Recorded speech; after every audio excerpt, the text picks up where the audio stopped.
പിതാവിന്റെയും പുത്രന്റെയും പരിശുദ്ധാത്മാവിന്റെ നാമത്തിൽ ആമേൻ. ദൈവത്തിന് ഒന്നും അസാധ്യമല്ല. ലൂക്ക 1:37. സ്നേഹമുള്ളവരെ, ഇന്ന് തിരുസഭയിൽ പരിശുദ്ധ അമ്മയുടെ സ്വർഗരാജ്ഞി പദത്തിന്റെ തിരുനാള് ആഘോഷിക്കുകയാണ്. ഇതേ കാര്യം തന്നെ, ഈ രാജ്ഞി പദം തന്നെയാണ് നമ്മള് മഹിമയുടെ രഹസ്യത്തില്, ജപമാലയ മഹിമയുടെ രഹസ്യത്തില് 5-ാമത്തെ രഹസ്യമായിട്ട് നമ്മൾ ധ്യാനിക്കുന്നത്. പരിശുദ്ധ മാതാവ് സ്വർഗത്തിലേക്ക് കയറ്റപ്പെട്ടതിന് ശേഷം സ്വർഗത്തിന്റെയും ഭൂമിയുടെയും രാജ്ഞിയായി മുടി ധരിപ്പിക്കപ്പെട്ടു എന്ന് ധ്യാനിക്കുക. അതാണ് നമ്മൾ അവിടെ ധ്യാനിക്കുന്നത്. പരിശുദ്ധ അമ്മയുടെ ജീവിതത്തില് ദൈവം ചെയ്തിരിക്കുന്നതെല്ലാം അത്ഭുതങ്ങളാണ്.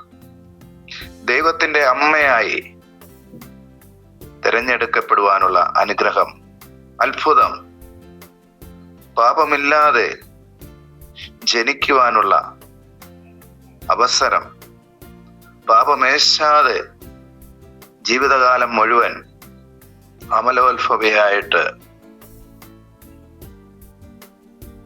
ജീവിക്കുവാനായിട്ടുള്ള അവസരം, അനുഗ്രഹം. അതിനുശേഷം സ്വർഗത്തിലേക്ക് ശരീരത്തോടുകൂടെ, മരണത്തിന് ശേഷം സ്വർഗത്തിലേക്ക് ശരീരത്തോടും ആത്മാവോടും കൂടെ സ്വീകരിക്കപ്പെടുന്ന അത്ഭുതം.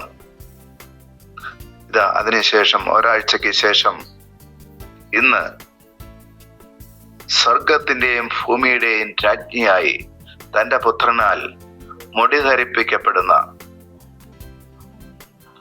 തിരുനാള്. ഇതെല്ലാം ദൈവത്തിന്റെ പ്രവർത്തികളാണ്, ദൈവം ചെയ്തതാണ്. എന്നാൽ പരിശുദ്ധ അമ്മയുടെ ഭാഗത്തു നിന്നും അമ്മയും ചിലതൊക്കെ ചെയ്തു. അമ്മ പൂർണ്ണമായിട്ട് ദൈവത്തിന്റെ വാക്കുകളിൽ വിശ്വസിച്ചു, ആശ്രയിച്ചു. ദൈവത്തിനൊന്നും അസാധ്യമല്ല എന്ന് ദൈവദൂതൻ പറഞ്ഞപ്പോൾ, ഇത് ദൈവത്തിന്റെ വാക്കുകളാണ്, ദൈവത്തിന്റെ വാക്കുകൾ, ദൈവത്തിന്റെ പ്രവൃത്തികൾ ഗബ്രിയേൽ ദൂതനിലൂടെ സംഭവിക്കുന്നതാണ് എന്ന് പരിശുദ്ധ അമ്മ സംശയമില്ലാതെ വിശ്വസിച്ചു. അതുകൊണ്ടാണ് മറിയം പറഞ്ഞത്, ഇതാ കർത്താവിന്റെ ദാസി, ഇതാ കർത്താവിന്റെ ദാസി. അതിലെല്ലാം ഉണ്ട് പരിശുദ്ധ അമ്മയുടെ പൂർണ്ണമായിട്ടുള്ള സമർപ്പണം, പൂർണ്ണമായിട്ടുള്ള വിശ്വാസം, പൂർണ്ണമായിട്ടുള്ള ആശ്രയം. ഇതെല്ലാം ഉൾക്കൊള്ളുന്നതാണ് പരിശുദ്ധ അമ്മയുടെ ഈ വാക്കുകള്. നിന്റെ വാക്ക് എന്നിൽ നിറവേറട്ടെ എന്നാണ് പരിശുദ്ധ അമ്മ പറയുന്നത്. നിന്റെ വാക്ക്, നിന്റെ ഹിതം, ദൈവത്തിന്റെ ഹിതം, അതെന്ത് തന്നെയാണെങ്കിലും അത് വേദനയും ദുഃഖവും ദുരിതവും മഹത്വവും എല്ലാം അടങ്ങിയതാണ്. നമുക്കറിയാം, പരിശുദ്ധ അമ്മയുടെ ഹൃദയത്തിലൂടെ ഒരു വാൾ കടന്നു പോകും, അല്ലെങ്കിൽ 7 വ്യാകുലങ്ങള് പരിശുദ്ധ അമ്മയുടെ ജീവിതത്തിൽ ഉണ്ടായത് ഒക്കെ നമുക്കറിയാം. ഇങ്ങനെയുള്ള കാര്യങ്ങളെല്ലാം ഉൾപ്പെടുത്തിക്കൊണ്ടാണ് പരിശുദ്ധ അമ്മ പറഞ്ഞത്, നിന്റെ വാക്ക് എന്നിൽ നിറവേറട്ടെ എന്ന്.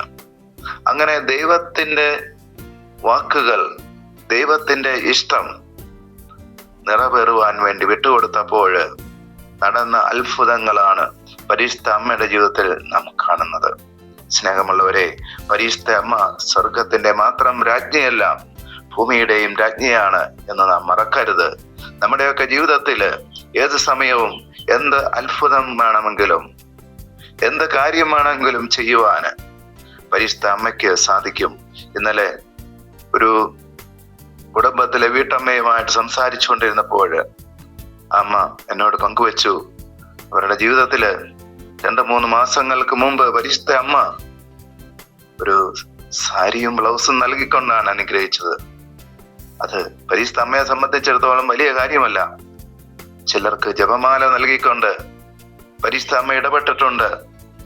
ചിലർക്ക് കുരിശ് നൽകിക്കൊണ്ട് അനുഗ്രഹിച്ചിട്ടുണ്ട്. അങ്ങനെ പലതും ഭൗതികമായിട്ടുള്ള അനുഗ്രഹങ്ങള്, ആത്മീയമായിട്ടുള്ള അനുഗ്രഹങ്ങള് എന്ത് തന്നെയാണെങ്കിലും പരിശുദ്ധ അമ്മയ്ക്ക് നൽകുവാൻ ദൈവം അതിനുള്ള സ്വാതന്ത്ര്യം, അതിനുള്ള അധികാരം നൽകിയിട്ടുണ്ട് എന്ന് നാം മനസ്സിലാക്കണം. ആ അമ്മയിൽ നമുക്ക് പൂർണ്ണമായിട്ട് ആശ്രയിക്കാം, വിശ്വസിക്കാം, അമ്മയുടെ മധ്യസ്ഥം അപേക്ഷിക്കാം.